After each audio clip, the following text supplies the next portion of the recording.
Hello card gamers. Today I just wanted to show you two decks that I plan on playing and have been playing, and just give you a little bit of a deck list update on them.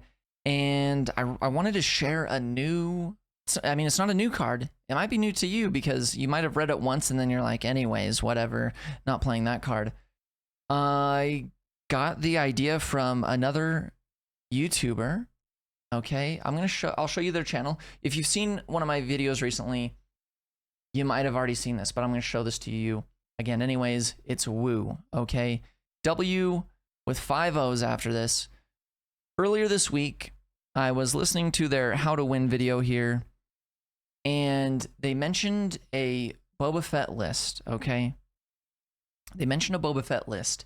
It was featuring a card that, when they explained it, I just was immediately on board. And I played it at my locals this week. I played a green Boba deck with 3 of this card in it, and it was awesome. It definitely surprised me how much I enjoyed this card. This is still, I did go 4-0 as well. Not that that's super important, it's just locals, right? And it was also just best of 1.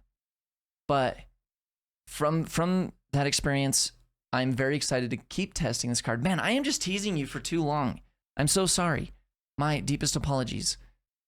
The card is Recruit. All right. It's a green event, costs 1. Search the top 5 cards of your deck for a unit, reveal it, and draw it. Why? Why would we play this card? Well, especially in villainy decks, green villainy decks that want to ramp. This card can be another Superlaser Technician in a sense because of how impactful it is to play Superlaser Tech on turn 2 or to play your resupply on turn 2. Recruit kind of acts like another Superlaser Technician. So, what's the list? What have we got here? All right, I have a Vader list. I have a green Vader list, and I have a green Boba list. Let's show you the Boba list first. All right, let's switch over to here. I call this Boba Recruit, obviously, because we're playing Recruit. You never thought you were going to play this card. Maybe you will try it out. So, what I opted to do, I mean, you were probably playing 3 Greedo in this deck anyways, but what I opted to do was to play 2 of the TIE LN fighter as well, just as kind of like a bonus hedge of being able to play a turn 1 unit, you know, just in case against aggro, or just being able to keep my tempo high as well too, just to aggress my opponent, just in case I had to play the Recruit and I had no other turn 1 play. And maybe I didn't find the Superlaser Tech, but I'm able to find Greedo or Tile and Fighter and still play that turn. It was great. It worked out pretty good for me. The other thing too is that maybe in my opening hand, I already have a Greedo and I have a Recruit. That's excellent. You know, say I don't have the Superlaser Tech or the resupply, I'm able to play the Recruit, look for a Superlaser Tech, draw it, play the Greedo, still have a board presence. It was really, really awesome. Something else that I mentioned in a recent video, in the legendary replacement video. With Recruit, you can use it to find, you know, your legendaries. You don't have max copies of whatever unit legendary you're trying to play. Recruit can help you find it. But in my case, where I do actually have this deck complete, finally, I do have the 3 Boba Fetts, I do have the 3 Vaders. There was a time during that tournament that I was playing recently where I had 7 resources, but my hand was not impactful for that turn yet. And my opponent was playing Boba Yellow, and I think they had a space unit and they had 2 ground units. It was not exciting for me, but I did have my Boba leader out and it was not dead yet. And I was able to play Recruit, find my Darth Vader unit in the top 5, attack with my Boba unit to defeat their Bodhi Rook, refreshed that one resource that I spent on recruit, put me back to 7, and then I was able to play Vader out and get a bigger board presence and clear up some of their board.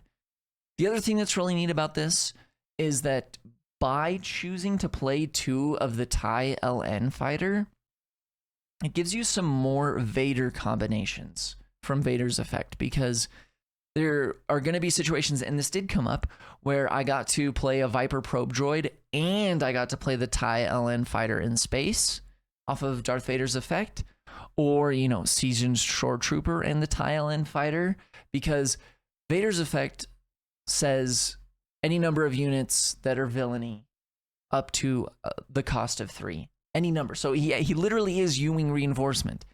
And so with the TIE LN fighter, sometimes you can get the TIE LN fighter out there too. And what's really nice about that too is that's thinning your deck a little bit too. That's going to make your draws more consistent to get your overwhelming barrages or your reinforcement walkers or your Fett's fire spray or your surprise strikes. I loved it. I loved it, honestly. So, wow, I'm really excited about Recruit, honestly. It felt impactful to me. You could also use it to, you know, when you're needing to race your opponent down, you can find your Fett's fire spray. It was surprisingly good, especially in a Boba deck, I feel like. Especially in a Boba Fett leader deck. Recruit, being able to add more consistency to get that Superlaser tech. It was sick. I gotta say, it was sick. Now, let's move on. We're already 7 minutes into this video. Let's go. The Vader Recruit deck, okay? Once I got high on Recruit, I was like, what else can we do with this? You know what? Green Vader really wants to have that consistent ramp as well. And Green Vader also has access to another really great 1-drop, literal 1-drop, not just turn 1-drop, in the Death Star Stormtrooper. And so I basically did the same thing. You're going to notice almost this deck is basically the same deck, except the yellow cards were replaced with red cards, right? Like almost exactly. Like it's actually crazy.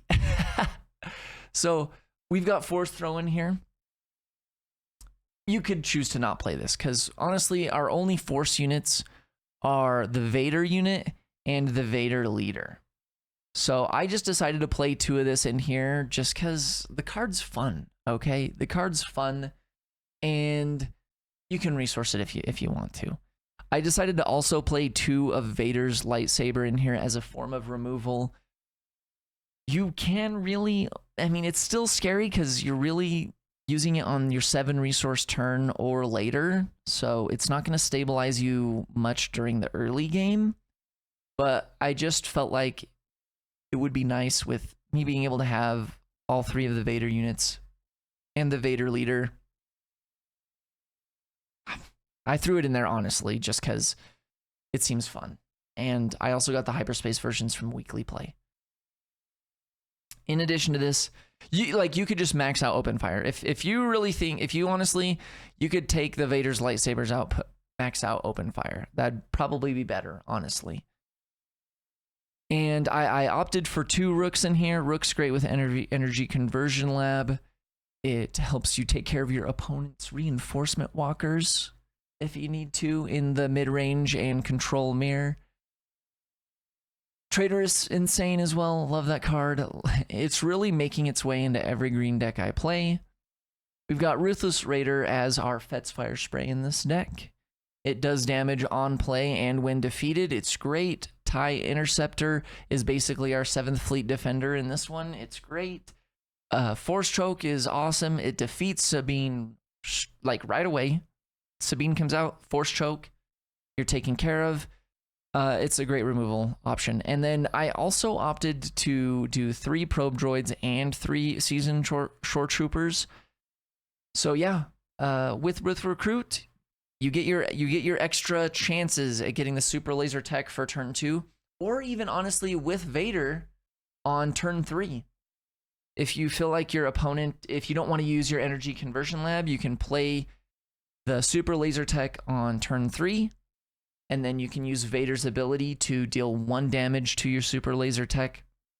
and 1 damage to one of their other things, especially if you're concerned that maybe on their next turn, maybe they were tapped out this turn, but their next turn they could waylay, or they could Cantina Bouncer it, or do some other thing that's going to exhaust your Super Laser Tech and not allow you to have it as a resource.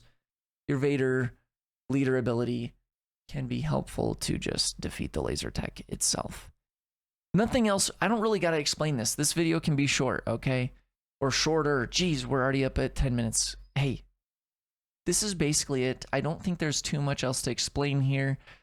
If you feel like you want to go, if you don't want to play Reinforcement Walkers, you could play Emperor Palpatines instead. You could also divvy it up a little bit different too. You could do maybe 1 less Reinforcement Walker, 1 less Ruthless Raider, and then do 2 Palpatine units if you want instead. You could also turn the Reinforcement Walker into a Traitorous instead if you want. I don't know if I could exactly advise going to 3 Rooks, but Rook is great. Rook is a strong card. Very difficult for blue villainy to deal with. So outside of Vanquish, they have to literally vanquish Rook. It's pretty annoying for them. It's really annoying for actually everybody that's not playing Vanquish. So decently good card. That's it. Thank you for being here. If you watch all the way to the end of the video, let me know how annoying it is that I mention Reinforcement Walker in every video. And let me know what you think about Recruit. Okay? That's it. Thanks for being here.